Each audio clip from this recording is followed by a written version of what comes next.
Good morning everyone, I am Maria Montilla and for today's video we are going to discuss about paired t-test or t-test for dependent samples parametric test. So without further ado, let's begin. Now let's start our discussion with the question, what is paired t-test? The paired t-test is a method used to test whether the mean difference between pairs of measurements is zero or not. Question number 1, when can I use the test? You can use the test when your data values are paired measurements. For example, you might have before and after measurements for a group of people. Also, the distribution of differences between the paired measurements should be normally distributed. Second question, what are some other names for the paired t-test? Paired t-test is also known as the dependent samples t-test, the paired difference t-test, the match pairs t-test, and the repeated samples t-test. And for the last question, what do we need?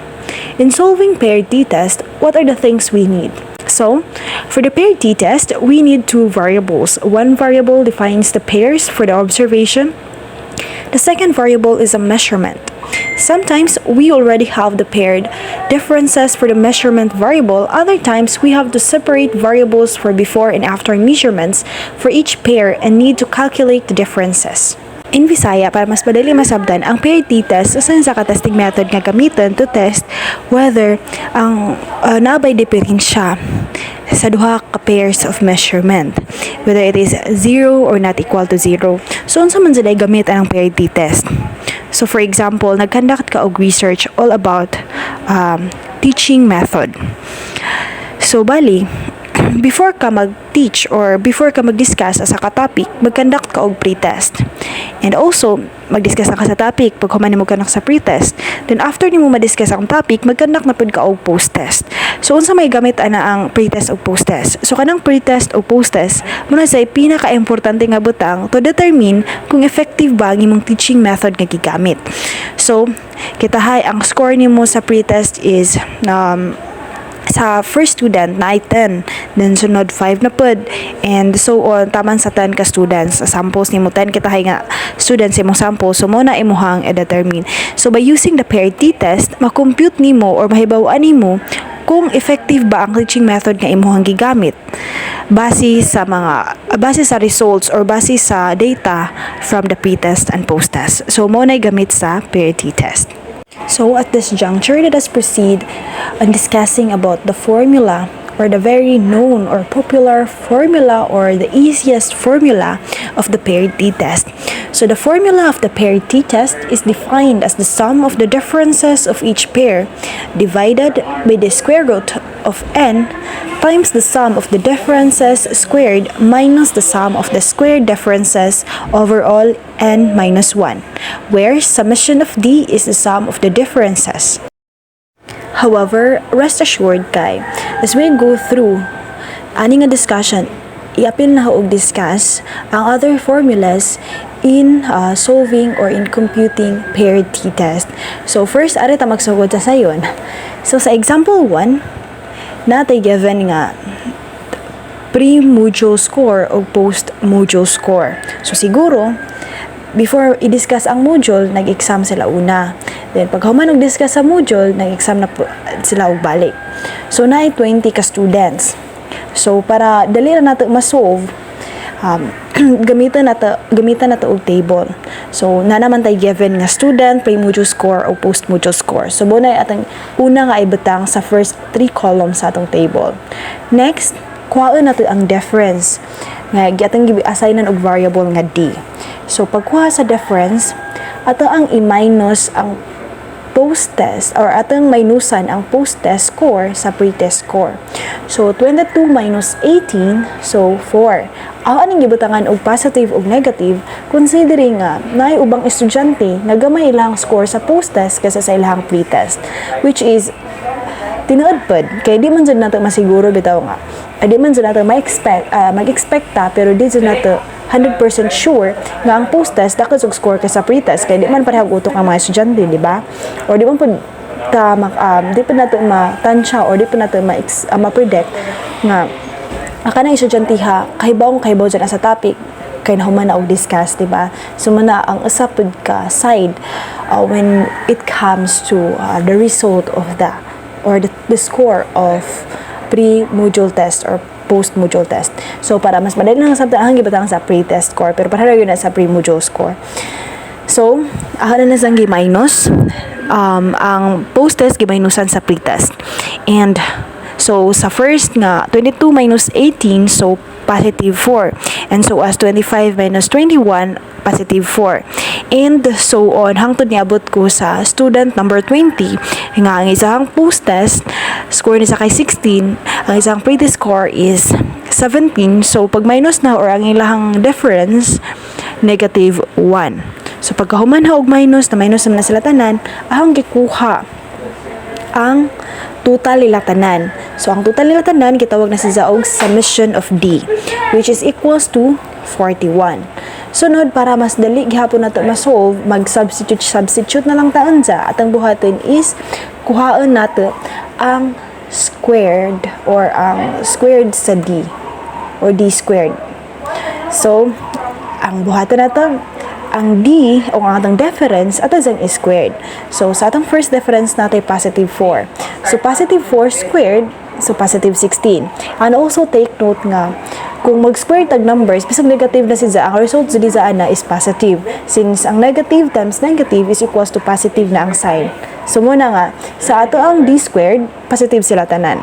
So, nahuman na nato og kuha ang first nga D squared. So, ato gyapong same process, repeat the same process. Atong squared ang difference. Hantod moabot ta sa student number 20 nga naa sa difference nga negative 1. So, kung atong squared ang negative 1, so mahimo siyang 1. Sunod, same process gihapon sa nga atong gibuhat sa difference, atong kuhaon ang summation of D squared. So, ang summation or ang total ni D squared is equals to 237. So, nakuha na nato. Sayo na siya, ato na siyang i-substitute sa atong formula nga T is equals to summation of D over square root of N times summation of D squared minus summation of D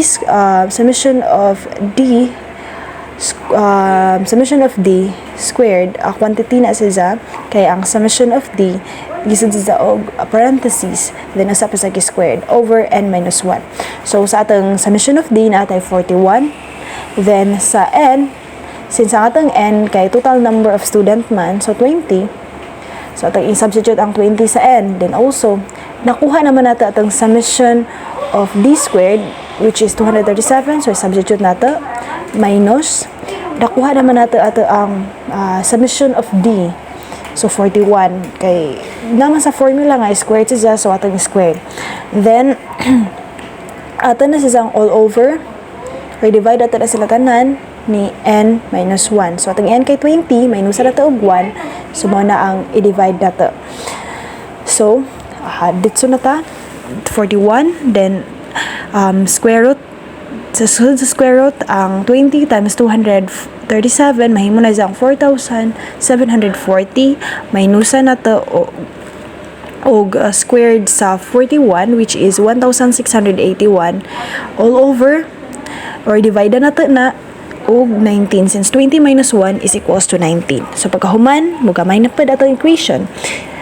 Kay nagamay naman natong values. So, T is equals to 41 sa babaw, then square root of 3,059, kaya ang difference sa 4,740 minus 1,681 is equals to 3,059. I-divide na tala siya og 19. So, ang answer niya is 161. So, atong kwaon ang square root ni 161. So, mahimo na siya 12.68857. So, gidaghan na, gidiman na siya para ang effect bitaw ni di kadto dakto or di mairag ang mga places bitaw since kanang taas maganda sa kadto mo na nga ing limit ra ko into 5 gikan sa decimal places. Doon sa decimal place. So, 41 divided by 12.68857, mahimo na siya 3.23125 or kung atang i-round, so mahimo na siyang 3.23. So ang atong t-value mao na ang 3.23. So to determine the statistical significance of the t-value, we compare it to the critical t-value at the given significance level and degrees of freedom. Muna kinahanglan nato i-compare ang atong nakuha nga t-value sa t-critical value. So unsa man ang t-critical value? So kana siya nga value adto na nato makita sa t-table or t-table distribution. So ang gamiton nato ana para makuha na nato is ang significance level og kana bitong naa sa alpha, value sa alpha, and also ang degrees of freedom. Ang degrees of freedom is equals to n-1. So kay 20 man, so natay 19 nga degrees of freedom. Let's assume a significance level of 0.05 or ang value sa atong alpha which is 0.05 and a two-tailed test. So two-tailed test atong gigamit pagtest sa critical values. So the degrees of freedom df for the paired t-test is n-1, where n is the sample size. In this case, ang atong degrees of freedom is equals to 20 since 20 man ang atong sample size or 20 man kabuok ang estudyante nga atong gikuhaan og samples. So minusan nato na sa og 1, mahimon na sang 19. So na natay degrees of freedom, atong degrees of freedom is 19. So using the t-distribution table, the critical t-value for a two-tailed test with degrees or with the degree of freedom 19 and a significance level of 0.05 is approximately 2.093. So unsa nato pagtan-aw? Una natong tan-awon is sa first column sa t-table. Sunod, ang nasa first column sa t-table, ano nato makita ang degrees of freedom. So namtay 19 nga degrees of freedom. So na-trace na nato. Next, ang sunod pa natan-awon ay napod sa pikas nga column or sa tapad di sa nga column, since ang atong significance level is 0.05, so pangitaan nato ang 0.05.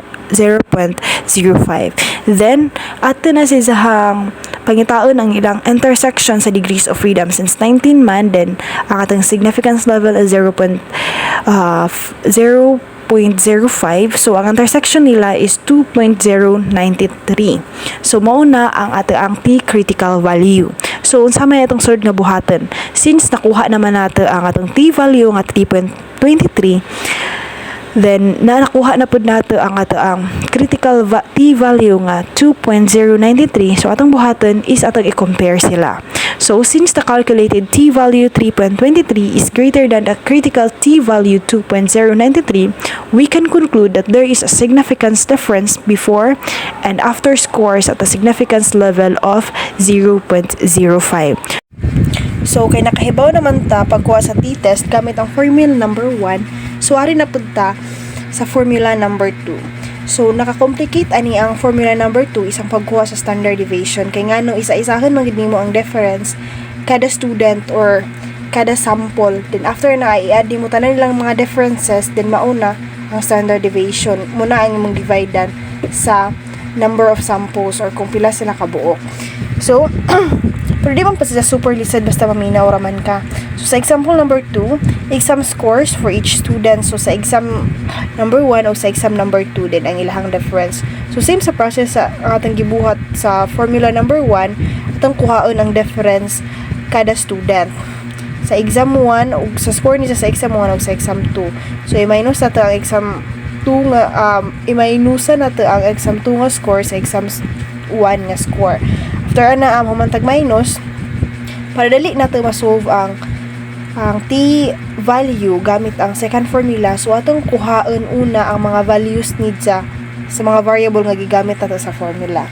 Kay para i-substitute lang nato sa una inig ahuman. So sunod ang atong kuhaon ang mean difference. Unlike sa atong una nga formula, ang atong gibutang sa babaw ang summation sa or ang sum sa difference. Pero kani kuhaon nato ang average sa difference or ang mean sa difference. So sa mapagkuha ang mean sa difference, atong buhaton is i-add nato tanan nga differences gikan ni Bob tama ni Edwina, pagkahuman i-divide nato ug pila sila ka buok. Kay 16 man ni sila, so i-divide nato og 16. So pag ang total nila gi-divide og 16, ang answer is 1.31, which is ang atong mean difference. After nakuha nato ang mean difference, next we will calculate the standard error for the score difference. The calculation is, so kanang standard error mao na ang formula nga gi-divide or nga atong i-divide sa ato ang mean difference. So para dali ra nato kay since daghan man nakasug over makalibog siya, so ato sa unang i-simplify ang ubos. So ang standard error formula niya is standard deviation over square root of n. So atong buhaton pagkuha sa standard deviation, atong i-minusan ang difference sa exam score 2 ug sa exam score 1 ni Bob sa 1.31 nga mean difference nato. So ang answer ana ato nang isuwat kay kuhaan sa nato una pud or human pa na kuhaan nato una ang mga exam scores or ang difference sa exam scores sa next nga student, then minusan nato sa mean difference hangtod mabuta og minus sa kang idwina na ikuman nato isa-isa og minus ana sa mean difference dala sa i-add, then pagkahuman ato na pong kuhaan ang ato ang n or ang sample space niya or ang bali n sample niya. So ang SD na to or atong mean difference pag manatag add na say 7.00 divided na to og square root of 16. So ang square root of 16 is 4. So pagkahuman atong i-divide si 4 sa 7. So ang answer niya is 1.75. So nakuha na nato ang standard error. So sayo na lang, simple na ang ato ang equation. Kaya ang babaw, average difference na or ang mean difference, din ang ubos, di na sa daghan kay nakuha naman nato ang standard error. So simple na sa kaazo ka division. So ato i-copy raman si 1.31 over 1.75. Kaya ang atong mean difference is 1.31 man, then ang atong standard error kay 1.75. So ang answer niya is 0.750 or 75.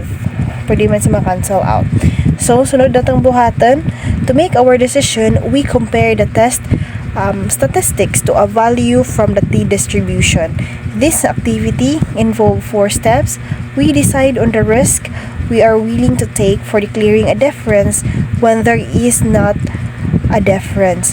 For the exam score data, we decide that we are willing to take a 5% risk of saying that the unknown mean exam score difference is 0 when in reality it is not. In statistics speak, we set the significance level denoted by alpha to 0.05. It is a good practice to make this decision before collecting the data and before calculating test statistics. We calculate a test statistics. Our test statistics is 0.750 or ang atong t-value, and we will find the value from the t-distribution or a t-critical value. Most statistics books have look-up tables for the distribution. You can also find tables online. The most likely situation is that you will use software for your analysis and will not use printed tables. So to find this value, we need a significance level or mo to atong value sa alpha nga 0.05 and the degrees of freedom. Then after the degrees of freedom, DF are based on the sample size. For the exam score data, this is degrees of freedom is equals to sample size minus 1. So namtay sample size nga 16 minus na sa 1, which is equals to 15. So the t-value with a 0.05 nga significance level and the 15 degrees of freedom kay naay t critical value nga 2.131. So kaning 2.131 ari ni nato makita sa t-distribution table. So igtan-aw nato sa t-distribution table, unahan nato igtan-aw ang first column nga DF or degrees of freedom. Then atong i-locate ang 15, din pagkahuman atong pangitaon ang significance level nga naa sa tapad ng mga columns. Pagkahuman natong trace ana or locate ato na silang i-intersect or pangitaan na ang intersection niya sa degrees of freedom. So ang intersection nila nga value is 2.131. So mauna ang atong T critical value. So para mahibawaan nato or para makakonclude ta, we compare the value of our statistics or atong T value nga 0.750 or 75 to the T value or to the T critical value nga 2.131, and we found out that 0.750 is less than 2.131. So we cannot reject our idea that the mean score difference is 0. So we make a practical conclusion to consider exams are equally difficult. Nahuman naman magtanaw sa video para makahibaw ko kung or para makapractice mo muna nga natay nakugihatag ninyo nga exercise. Sara dyan sa ka-exercise. Sunod, ang exercise saying that the following are the weights of 10 women before and after joining a Zumba session. The researcher would like to know if the Zumba session is effective in losing weight or not. So, using a parity test, calculate the T value or compare it to the T critical value to know if joining Zumba class is an effective way of losing weight. So, mao na ang iyong ansiran. I hope maka-answer mo kaysa yun na naka-adyo. And that's all. Thank you.